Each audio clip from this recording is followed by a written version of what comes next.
Hi, and welcome to our somatic movement module in our 60-day challenge. I'm so happy to see you today, and I hope that you are feeling ready and excited to step into our next week and shift our focus really organically from mindful eating and the ways that we're relating with food, and now shift into movement and the ways we're relating to being in our body and becoming aware of how our body wants to move and how it feels to move our body. And what I want to speak to as we begin is hopefully you're starting to feel this as we move through each week, that really the objective of our challenge isn't to master or bring any sort of shoulding energy, like I should be living this way, or any sort of rigid energy into any of these elements of our embodiment. Rather, the objective is that we open ourselves to the reality that these elements of our embodiment, food, movement, sleep, sex, our overall mindset and the way we relate to our bodies, that these elements of the way we exist in our bodies are really powerful tools and teachers to deepen our level of consciousness. And this is actually kind of a symbiotic relationship. So as we become more aware and in tune with these elements of our embodiment, we deepen our level of consciousness. And as we deepen our level of consciousness, we bring more alignment to all of these elements of our embodiment. So again, remembering this mantra, whatever you bring consciousness to, you bring alignment to, because consciousness is source. It's a source wisdom. So it's the deepest and highest intelligence that exists. So this week, as we learn about and explore somatic movement, we open ourselves to the wisdom of the body. And the wisdom of the body is like the greatest, deepest wisdom of all. Your body is an entity, an organism of such intelligence that it's mind-blowing. If you consider like how many breaths you take each day, how many times your heart beats, all of the systems that are constantly working and regulating you so that you can move through the world and have everything you need to stay alive, to respond to your surroundings, to create. It's really mind-blowing how miraculous and how intelligent this system is. And so that's what we're going to recognize and explore this week, and recognize that movement and exercise is actually something that connects us and keeps us more aligned with the intelligence of the body. With this as our objective, recognizing that our objective is to deepen our level of consciousness and deepen our awareness of these embodied behaviors, that we do so with a trust that as we deepen our consciousness and our awareness, that inner alignment will naturally and organically bring an outer alignment to those behaviors, and that we will find an alignment that serves us and our particular body and our particular lifestyle uniquely. And that can actually happen in a very organic and intuitive way with lightness and ease, rather than a way that feels stressful, stress-driven, resistant, or like there's a lot of should and rigid energy around it. So the first question to ask really is for you to consider, how do I currently hold the idea of movement or exercise? Is that something that I feel open to? Is that something that feels natural and light and aligned in my body? Or is that something that feels tight and that I have rigid or controlling energy around? Or is it something that I feel resistant to, like I feel like a push away from the idea of exercise? Just close your eyes maybe for a moment, take a deep breath, and just connect with what is the energy that lives in you currently around exercise. With this loving, open curiosity, this presence, okay? So we're creating a field of presence. Let's take a few breaths. So follow your inhales, let your inhales expand you, let your exhales empty you.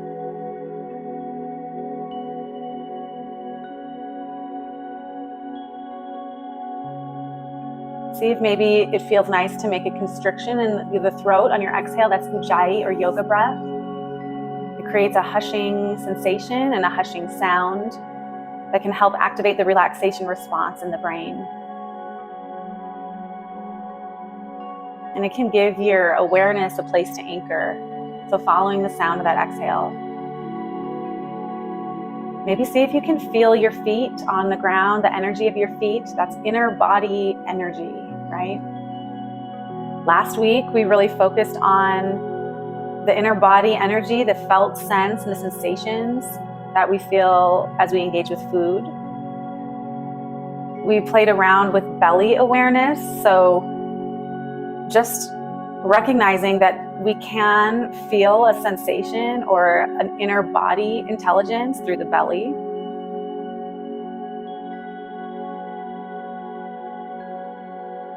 And now I want you to see if you can turn that inner body awareness on all the way down to your feet. With your eyes closed, maybe hold your hands up, palms up, just in front of your shoulders. And for a moment, just breathe into those hands. And then ask yourself, how do I know I even have hands? And then just feel.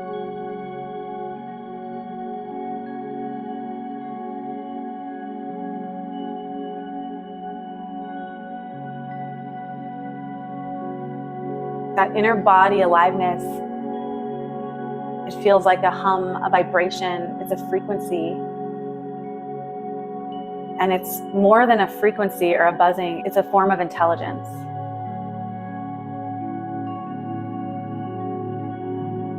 And that intelligence lives in the body, and we gain access to that intelligence through the body. We're going to take just about 3 more breaths here. And we're trying to arrive fully in the present moment. So feeling the energy field of the body, aware of our sense perceptions, maybe notice the weight of your body in your chair, the temperature of the air, the sounds around you. And always our breath is there to anchor back to bring us back to the present. Feel the space, the spaciousness inside of you. And then when you're ready, we'll open our eyes. And for a moment, you can feel the space of this room with me. This is my little home exercise room. And I love this space in my home. You can see the quote above my mirror back there. It says, "But if a mirror ever makes you sad, you should know that it does not know you." I have little plants in here. I have signs, "He restores my soul," from Psalms. I have a little Buddha statue. Like, this space for me, my exercise space, is a sacred space for me. And that is really the reframe, the biggest reframe that I want to offer you in this module. And that is a reframe that's worth the whole investment in this course if you can really internalize it. And that is to reframe exercise from something outside of you, from like a task on a to-do list, or something you should do, or something good people do, or fit people do, or something that is like a compulsion, that is like a measure of your worth. Any of those like energies, and you can feel when you're engaging with exercise in that way, you can feel like the density and tightness of that way of thinking about it, of holding it, okay? Of holding exercise that way. Either a pull, like I need this, I need to be in control of it, or a push away, like this is something I don't want to do, that I'm uncomfortable with, that's a should, an obligation. And instead, I want you to start to think about exercise and movement itself as a spiritual practice. Whatever kind of exercise you're doing, that it is this sacred space that just very naturally and organically brings you into presence. Some people really enjoy exercise because it's bringing them into presence, and they don't even realize that's why they enjoy it. But when at any time that we're in a state of presence, we feel the qualities of presence, of consciousness. We feel a lightness and an ease. We feel a clarity. We feel a clearness, an openness and spaciousness in the mind space.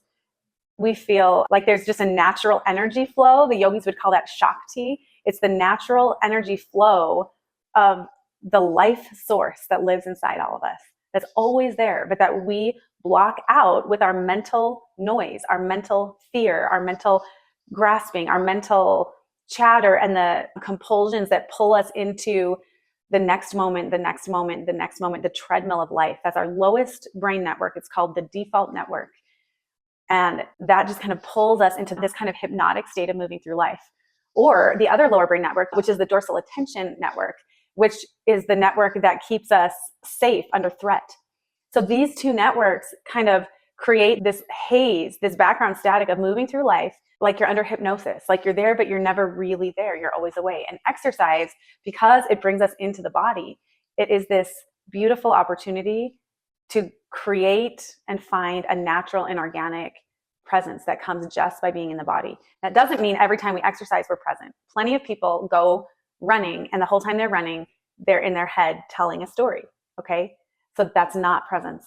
But if we can consciously and intentionally learn to use exercise as a window to that presence, learn to use our breath to ground and create that space and allow the awareness to follow the breath, it shifts us out of those lower brain networks and it shifts us into our higher brain networks where we have access to presence, where we have access to that consciousness, that conscious awareness.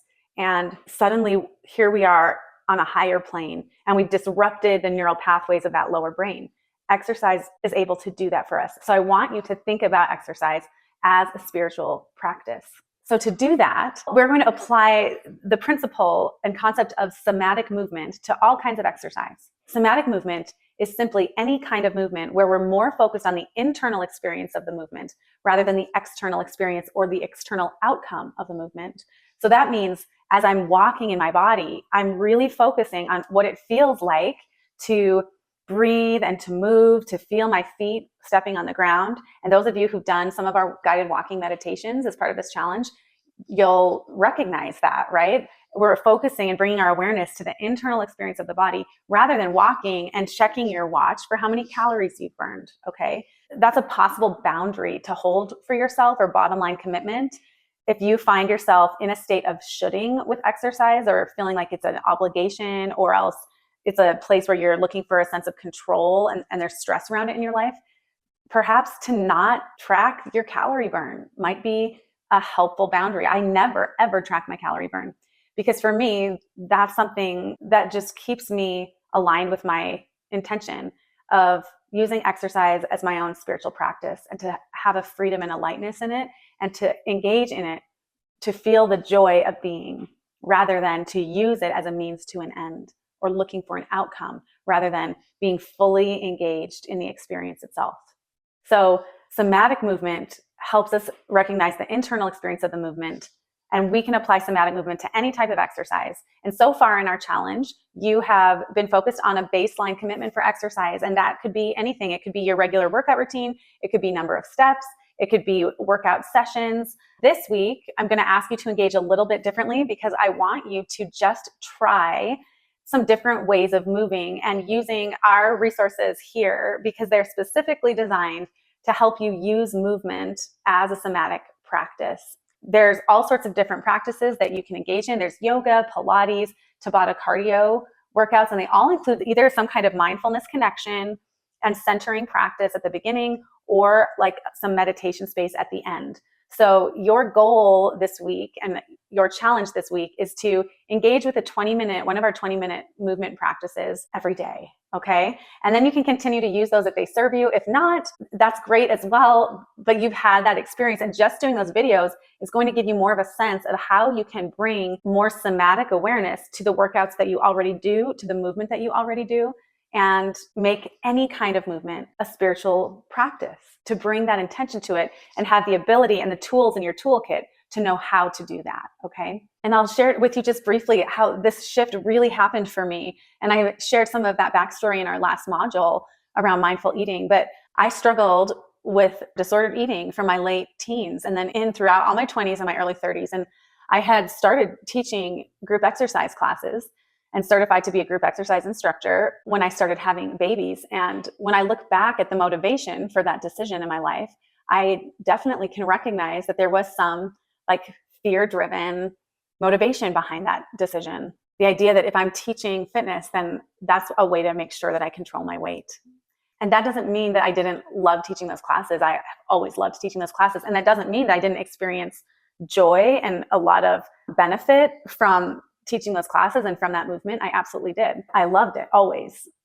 But then in my mid-30s, when I experienced trauma, and I really shifted so fundamentally in my way of operating, which came through in my relationship with food, like night and day, from being so restricted and feeling so much anxiety around it to like just feeling completely surrendered, like completely let go. Like that coping strategy was just like broken. Like life had just given me the right tools and the right mentors to just break that fear and that coping. That also shifted so dramatically in the way I was engaging in exercise, because from that point forward, I stopped showing up to class concerned about the number of calories I was going to burn and wanting to get every last minute of calorie burn in that class. And I started showing up to class as this spiritual, sacred space where I was allowing my trauma to move through me. And I was releasing that pain. And I was opening myself to a deeper awareness of what I was still clinging to, and how my body and the awareness that was in my body and the intelligence I could feel in my body, the sensations I could feel in my body through exercise, through the different movements I would do in class, would give me more awareness. Sometimes being in certain postures opens us to emotions that we didn't know we were feeling. Okay. And I want to just offer a few of those in this training. And then I'm going to transition over into the second half of this training, where I'm going to give you some breath work and just basic movements for releasing strong emotion. And that will be our training module for this week. And then your challenge will be to engage in one of our 20-minute practices every day this week. And just to bring presence and curiosity and openness to each of those practices, and any other of your exercise that you're doing with your bottom line commitments, any other movement that you're doing, even while you're sitting in your office chair. There's all sorts of things you can do that are part of this like somatic movement to deepen your level of consciousness, deepen your level of awareness. Use your body as a tool of spiritual discernment. That's what this module is all about. And that's what I want you to start integrating into your life this week. So postures, specific postures that I want you to have in your toolkit for opening yourself to the deeper emotional intelligence that's living in your body right now, whether you know it or not. Okay. First, I want you to be aware of opening through the throat. So when we open through the throat, I'm going to turn to the side because I think you'll probably see it better. You're just going to release back and then drop your chin so that you're really opening the air passageway. You might roll through your neck a little bit. Be careful when you don't want to roll your neck when it's extended back, but you can just kind of rock a little bit side to side and create some movement and space through your neck. Listen to your body and see what feels right. But just releasing back, opening the jaw, and then making space for that pathway. When we do a throat opener, we're working with the throat chakra, okay? And the throat chakra is associated with our ability to speak, our ability to have a voice in our life, to use our voice. So for a lot of people, when we find ourselves tight or stuck or feeling closed off, there's a sense that we are unable to use our voice, that we are unheard, or that we lack the ability or the words to express ourselves. And so just opening through the throat chakra is like this embodied permission and message that you're sending to your system, to your little reactive ego that exists in the body, is part of the body. And it's telling that like permission to speak, permission to let go. Your body is your most loyal friend, and it will do whatever you ask it to do without question. Your soul is the master and your body is the servant. So if you tell your body, no, you can't feel that. No, you can't express that. You have to repress it. Your body will do whatever you ask. And that creates all sorts of havoc in your body. All of this emotional energy gets stored and it's held in the cells of your body. And your body, as your most loyal friend, will hold that pain. It will hold that trauma. It will hold that fear until you consciously give it permission to let go. Till your soul, your awareness, your consciousness consciously says, I give you permission to let go. So when you open your throat, that is this signal and this embodied permission, communication between soul to body. I'm giving you permission to let go. I'm giving you permission to use your voice. And as you do that physically, you will find you have more freedom. You feel more freedom to do that emotionally. Okay? That's how it works. It's all connected.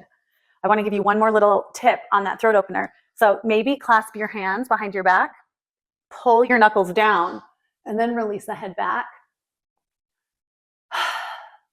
because pulling the knuckles down and pulling the shoulders down is going to give you more of a sense of opening through the throat. Okay, standing here, knuckles behind my back, release the head. And don't be afraid to make a sound on a throat opener. Release. I'm going to show you 3 more postures that I want you to have in your toolkit because they're energetic openers in your body. So again, your soul giving your body permission to release, giving your body permission to let go and start to process the things that the body has unconsciously been holding for you as your most loyal friend. The next one is a hip opener. So traditionally, the hips are seen as the seat of emotion. That's where our body stores our emotion, is in our hips. So anything you do to open your hips gives your body permission to start to release that emotion or allow that emotion to move. There's all sorts of hip openers we can do. In our yoga practices, you'll see hip openers. This is Malasana squat. So starting in a standing position, your toes are out to the side. Just sitting your hips down and pressing your knees to the side, that's a hip opener. And you can move through and just see if you can create space in your hips, okay? Any kind of movement that's going to open your hips is going to give more space for emotion to move and flow. Okay, standing up, these types of movements can open through your hips, okay? Around behind you, from the back forward. In yoga, we will do a downward dog sometimes and flip open the foot behind us. I'm not going to go into all the different postures right now, but I want you to be watching when you do the movement segments through this week. Watch for hip openers. If you see a hip opener, you can know that that's an opportunity for you to release emotion. Okay. Heart openers. Okay, so the heart chakra, the heart is like the willingness to feel, okay? The willingness to be open. Just even open to life, the feeling of like, I can open myself to this experience versus I'm closing myself to this experience, okay? Remember, consciousness always feels open and spacious. And so when we feel ourselves close, we can use our breath and we can use our body to create more space, to create a sense of willingness, where then that higher wisdom, that source intelligence, that consciousness has more space to flow into the situation, whatever that situation might be. So if you feel yourself start to close, to do some heart opening. Anytime you're opening through the rib cage and releasing open, that's opening through the heart. So anytime you open through the heart, that is going to give some room for the energy around your heart to flow. Okay. And even like you can do arm circles, open through your heart. That same clasping hands behind and opening and releasing, that throat opener is also a heart opener. Okay. This is my Bosu. If you recline over a Bosu or over a pillow or something at your house and just lay with your back extended, that's a really great way to open your heart. So even to like, if you can feel that you feel really closed and really afraid or really anxious, to lie on your bed over a pillow or over a bolster and just practice breathing. Try to be present in your body and allow your body to feel all the sensations that it will feel and keep softening around it. Keep relaxing behind it because the body will want to tighten and the spirit, the fear inside you, the emotional energy will want to tighten and you're going to keep just softening and opening. So to just position yourself so that you're extended over a pillow or a dome where your rib cage opens, your shoulders open, and you're just breathing into the space of your heart. Okay, and the last one I want to share with you is just any resting posture. And child's pose is probably my favorite one. Oftentimes when I'm teaching a yoga class, I'll talk about lying in this resting posture and just allow yourself to be held. Allow the earth to hold you. Allow your mat to hold you. And so often we go through life kind of in this way of operating where like the underlying belief is like, it's all up to me. It's all on me. It's like I am carrying the weight of the world and everyone's counting on me. And that just simply is not a true belief. And it comes from that small ego self. It comes from the voice, that critical, judging voice. It doesn't come from the spaciousness of our higher self. It doesn't come from a place of consciousness. It comes from unconsciousness. So when we rest in a resting posture, I want you to just notice and feel how your body tends to resist really releasing, really allowing itself to be held by something greater than you. And consciousness, healing, spirituality is all about learning to deeply trust that there is something bigger than you that is holding you, and that in the moments of struggle and tightening and fear, you can choose to release, to let go, and surrender into something greater than you. And trust that if you release into it, there will be something there that's going to hold you up. That is where consciousness begins to flow into our lives, in those moments. And so a resting posture like child's pose is an embodied way, again, to give the soul, giving the body permission to let go. So in child's pose, you're kneeling and you can keep your knees together, or you can take your knees wide, and then you're just sinking yourself down and breathing into a released posture.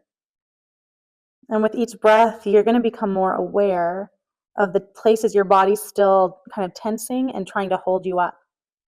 And with each breath, I want you to see if you can sink deeper and deeper into no resistance, and rather just letting yourself be entirely held by the mat and the ground underneath you. This is your movement for emotional release. If you are dealing with trauma, or any time that you're feeling stuck in strong emotion, and I'm going to say particularly anger or grief, sadness, using your body in kind of a strong way is a really wonderful intuitive tool that can help you release those emotions through your body, because emotions are energy. And first, I want you to be mindful of, what does anger feel like in your body? Maybe take a pause, close your eyes, see if you can connect inward. Can you feel where you typically feel anger or hold anger? Does it have a color, a texture? Does it have a temperature? How much space does anger energy typically take up? Okay, just bringing some awareness to that embodied experience of anger and making it conscious, like, this is anger. That's how I feel anger. Sadness probably has a different tone and texture. So when you feel that sadness, a sadness energy, where do you typically feel that in your body? Maybe close your eyes. Just let yourself connect with sad. Where is it located? Does that emotion have a temperature? Does it have a texture? Does it have a color? Does it have a weight to it? How much space does that sadness energy typically take up inside of you? Now, we can be curious about lots of different kinds of emotions. This practice is going to give you just some very simple movement that I have seen to be particularly helpful in allowing that emotion to release. And I'm going to give you 3 basic tools for emotional release. Now, these 3 principles, you can integrate any of your workouts that you do. So here's those 3 principles. The first is coordinating your breath with the movement. When you're working with big emotion, like anger and like grief has a very low frequency to it. It's often we feel it like low in our body, like in our gut or our stomach.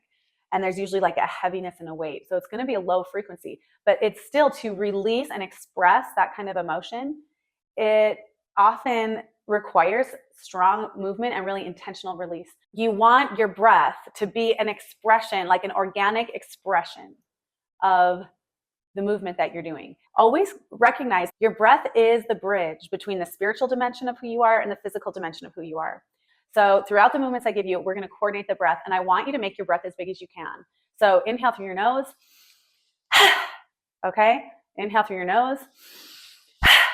One more, inhale through your nose. Okay, as much as you can use that breath to, it's like you're using your breath to say, get this energy out of my body. I'm expressing this energy. I'm releasing this energy. I'm giving my body conscious permission to let go of this stuck emotion. Coordinating breath work, that's your first principle. Your second principle is vocalization. So sometimes when we move, just making a sound with that movement is a really important expression. And I'll tell you why, at least my opinion after being in this space for a decade. I think so many people, their traumas and their strong emotions are connected to a sense of being powerless and being unable to use their voice. Okay, so in an embodied sense, this is the throat chakra, okay, right here. And when we can open the throat chakra, we're creating a flow and we're giving our body permission to use our voice, which helps release the trauma and shift us into a more empowered stance with whatever we might be working with. So sometimes when we're moving, I'm going to cue you to vocalize, or I'm going to vocalize, and I'm asking you to give yourself permission to vocalize. So that might be like a strong movement, a knee or a kick, and we're going, ha, ha. I don't care what sound you make. It doesn't matter. You're just kind of opening that throat chakra, ha, and allowing some vocalization to come through. And I want you to remember, you can use this any workout that you do, anywhere that you can have a really organic release of voice is going to be empowering and a helpful release when we're talking about releasing big emotion. Third principle is just to bring an intentional release to whatever movement that you're doing. We teach workouts as part of our practice at our in-person studio in Utah. So when I walk into a class, we always start with a check-in, and that's what we'll do right now. Like a little bit, this will be a little baby check-in, and just consider, what am I carrying into this class with me? What am I carrying into this practice? Are there thought patterns, useless, repetitive narratives that I'm carrying in with me that I want to release? Is there emotional energy that's stuck in my body somewhere that I can feel I'm carrying around with me everywhere I go that I want to release? Is there fear that I need to release? Is there anxiety that I need to release? And so identifying what's in your body and what you want to release through the practice can take just a regular workout and transform it into an embodied practice. So anytime that you're in a workout, movement session, going for a walk, using your breath to ground yourself into presence and to clear space. Vocalization, if you're with strong movements, looking for places that you can organically integrate some vocalization, is really helpful and healthy. And then third, bringing an intentional release into that embodied space can help you clarify what it is you're carrying on a daily basis, grow your awareness, and then use the times when you're embodied to release and become more clear and more awake. I want you to consider how many years of your life you've spent training your body to hold on to your trauma, your stress, your fear, your anxiety, to hold it and cling to it and tighten around it and build solid walls to protect and guard all those stories and all of that fear and all of that stress and all of that identity. That's ego. Ego feels dense in the body. There's a density to it. Presence, clarity, that connection to your higher self, a higher power. Presence feels spacious. There's space for all of it in presence.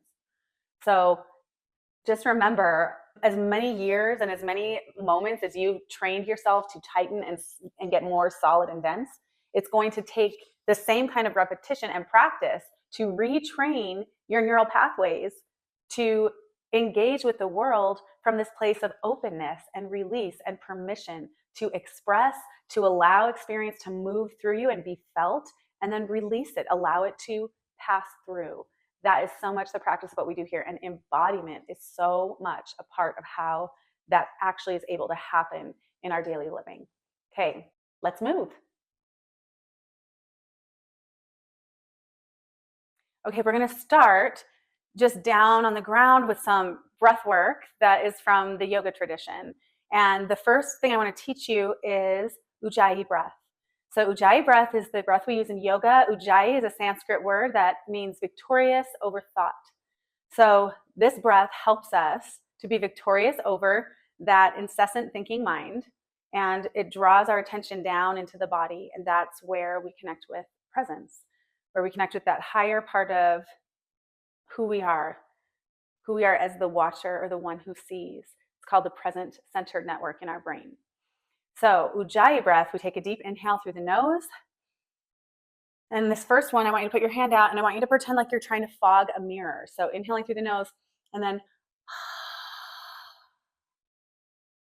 okay, notice on that exhale, you feel a little constriction in your throat as you create the sound.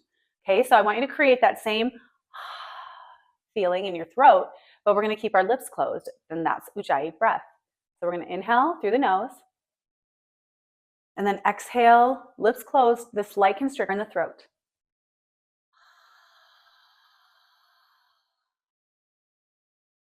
Try it again. Inhale, exhale. Now you might already notice Ujjayi breath activates the relaxation response in our brain. So you already will start to feel kind of a hushing feeling. And this is again where I love embodied mindfulness, because there's this bridge between spirituality and science, okay? These ancient traditions from yoga, people have been breathing this Ujjayi breath for centuries. It's ancient. And today, neuroscience can tell us that that Ujjayi breath creates a connection in your neural pathways and activates your relaxation response. So we can see this integration. It's really a confirmation of this spiritual wisdom that's existed forever, that comes from this intuitive knowing, an embodied knowing, but that science can now confirm and validate and say, yes, we can observe scientifically what's happening as we engage in these ancient practices. Super cool. Okay, Ujjayi breath. We're going to now practice breath of fire. I still want you to connect with that constriction in your throat, but it's going to be a short pulsing breath. So it's an inhale through the nose. It's forceful. And I'm going to go back here. I'm going to sit on my yoga mat so that you can see. Okay? I'm going to inhale through my nose, and then my tummy is pulling in, and that diaphragm is lifting and pulling that breath in, okay? So we're going to do about 2 minutes of breath of fire, okay? So practice with me, just short. Inhale, big inhale, and then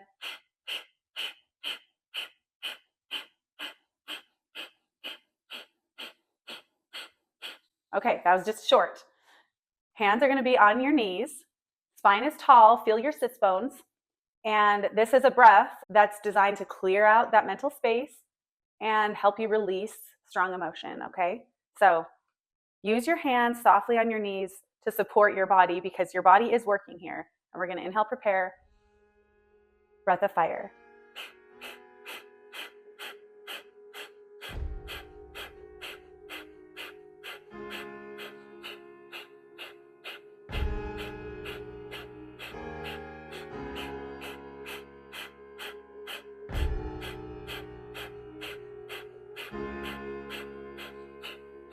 In the end, we fall apart, creating only what we know, sharing our bring the distance in what we show. There's something in the river wide, glistening that holds the tide. The other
lift your arms up, feel the buzz in your body, and then I want you to release any sort of vocalization that feels right, maybe even like a scream, like ah! Ah!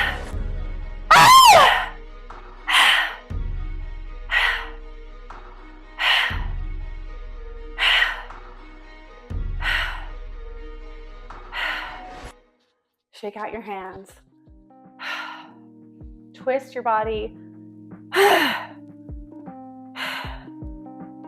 Twist your body.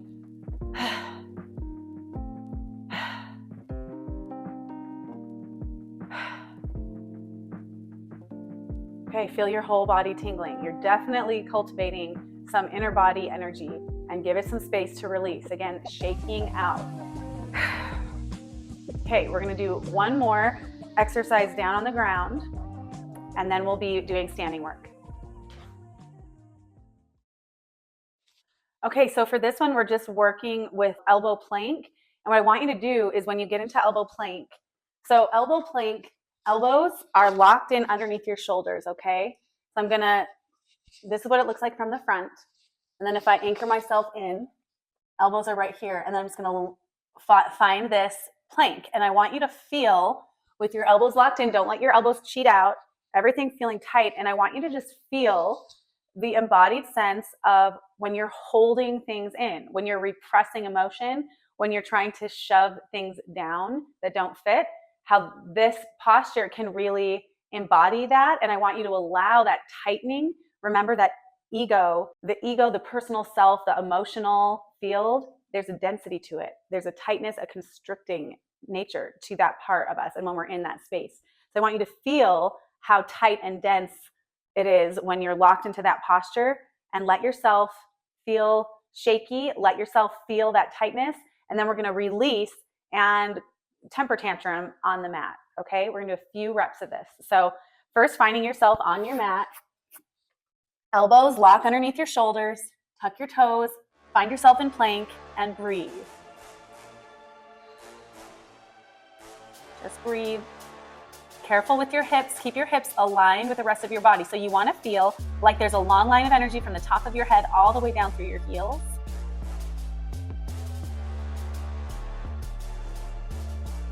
And you might start shaking, and it's okay to shake. I want you to shake. I want you to feel the limitations of this human form. Because when we feel our limitations, it helps us surrender to the deeper part of who we are and recognize our need for a power greater than ourselves. You can hear my voice starting to get shaky. We're gonna hold 8, 7, 6, and release down. When you release down, I want you to let your hands rest, let your body fall so there's no resistance.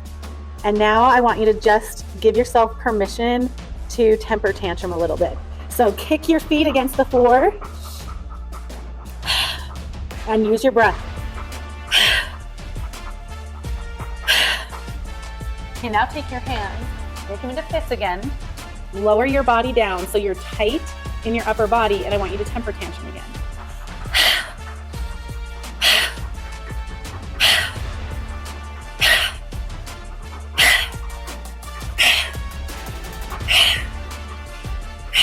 Really good. Now take your arms wide.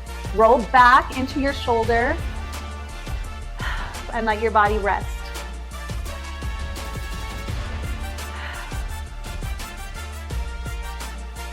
And then roll the other way out onto your shoulder. Let your body rest.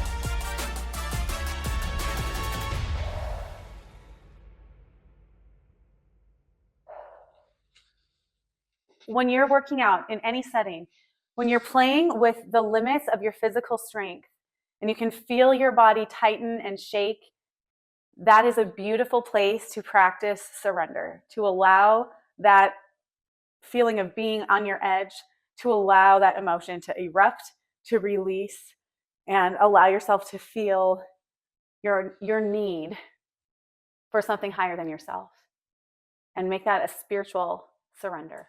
Okay, so next I want to show you 2 standing breath techniques that can help you release strong emotion. You can just do this standing in your room. If you have a yoga mat, you can pull out your yoga mat, but you don't need one. So you're standing tall, your feet are about hip width apart, and you're just gonna lift your hands up, feel your rib cage open, and then exhale and back up, okay? So it's a swinging, and it's a release down and a release back up. So again, using your breath, coordinating your breath with your movement, and bringing an intentional release to the movement that you're doing. So as you inhale, lift your arms, bring to mind or feel in your body where you can feel the energy that you want to release is coming from, and then exhale, release.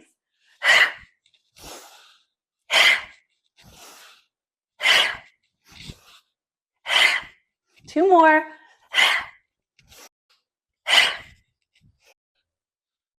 Really nice. Just notice how you feel.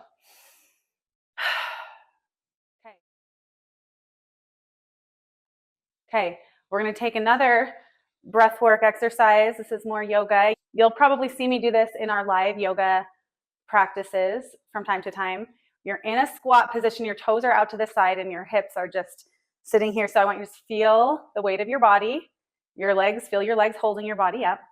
And you're going to inhale down, gather all of the negative energy that you can feel, reach all the way up, and then you throw it down, okay? It's like you're reaching up, reach up to grab it, inhale, and then exhale, throw it down. We're going to do, let's do 6 of these, okay? Inhale.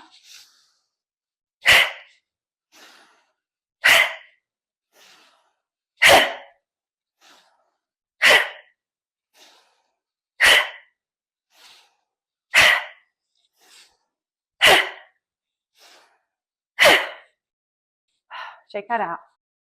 Really nice. That's our yoga and breathwork section. Okay, we're at the end of our embodied practice, and I hope it's been helpful for you to feel the possibilities of how you can be in your body in a way that's deeper than just getting in your workout, getting in your steps, however you've framed that previously, but that every time that you come home to your body, that you can feel that you're coming home to yourself, and that you recognize that your body is a spiritual tool, and that for it to flow as that spiritual tool, it has to be clear, it has to be open. In the Sufi tradition, they talk about the body as a bamboo flute, and that in order for God to play music through this flute, it has to be empty. The empty shaft of the flute is what creates the possibility for beautiful music. So all of our ego identities, our thoughts, our narratives, our fears, our sense of self, our history, the story we've created about ourselves, our opinions, our grievances, all of those things are like, they call them kidney beans, okay? And so they become kidney beans and they jam up the flute, and that flute becomes jammed full of kidney beans. And so the practice is to come home to the body every day and blow out all the kidney beans so that there's space for God to play the beautiful music. It requires a still cup. It requires a clear and empty space in our mind, in our heart, in our body. So whatever your embodied practice is, whatever your exercise routine is, see if you can't integrate some of these basic principles into what you're doing, and also come back to this video and this practice as many times as serves you. We're going to end with just a couple minutes of breathing, and hopefully you can feel in your body that there's a little more space. One hand on the heart, one hand on the belly, and we'll just inhale. Feel the belly expand. Exhale, feel the belly soften. Let's try that Ujjayi breath again. And exhale, release. Inhale. Exhale, soften. Inhale. Exhale, release.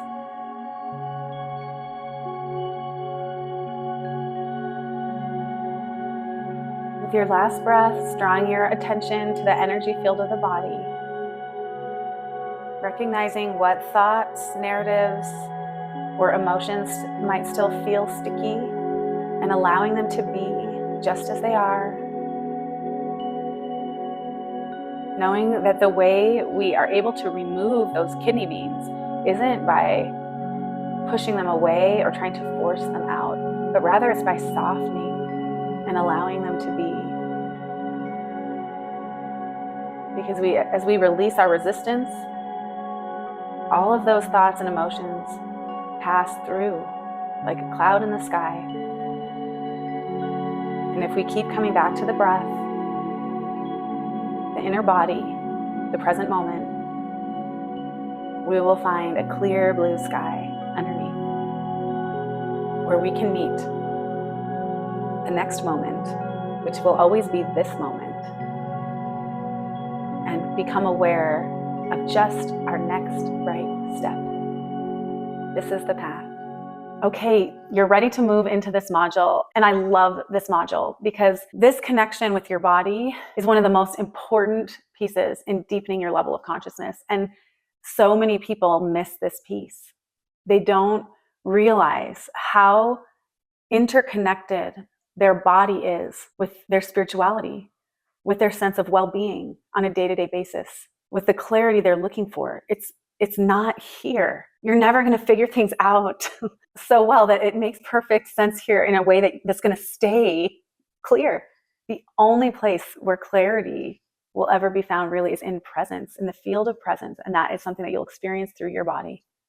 So the more connected you are to your body, the more you engage every day in some way of moving, because that is your tie back to the spiritual dimension of who you are. The more you create these portals for consciousness to enter your life, and the more you deepen the neural pathways that keep you operating in that higher present-centered network of your brain instead of the lower limbic survival default parts of your brain. There is a huge difference between talking about surrender, talking about the traumas that you've experienced, talking about releasing emotional pain, releasing resentment, releasing anger, talking about that, and actually doing it. Healing doesn't happen by talking about it. Healing happens on a cellular level, and exercise and moving your body and using your breath and your movement to express and release what needs to be expressed and released is a superpower tool for you to have in your toolkit on your spiritual journey through life. So that's your goal this week. Integrate it into the big moments and the small. Explore different ways of moving through our little 20-minute, 25-minute practices, and you're going to do great. I can't wait to see you next time. Namaste.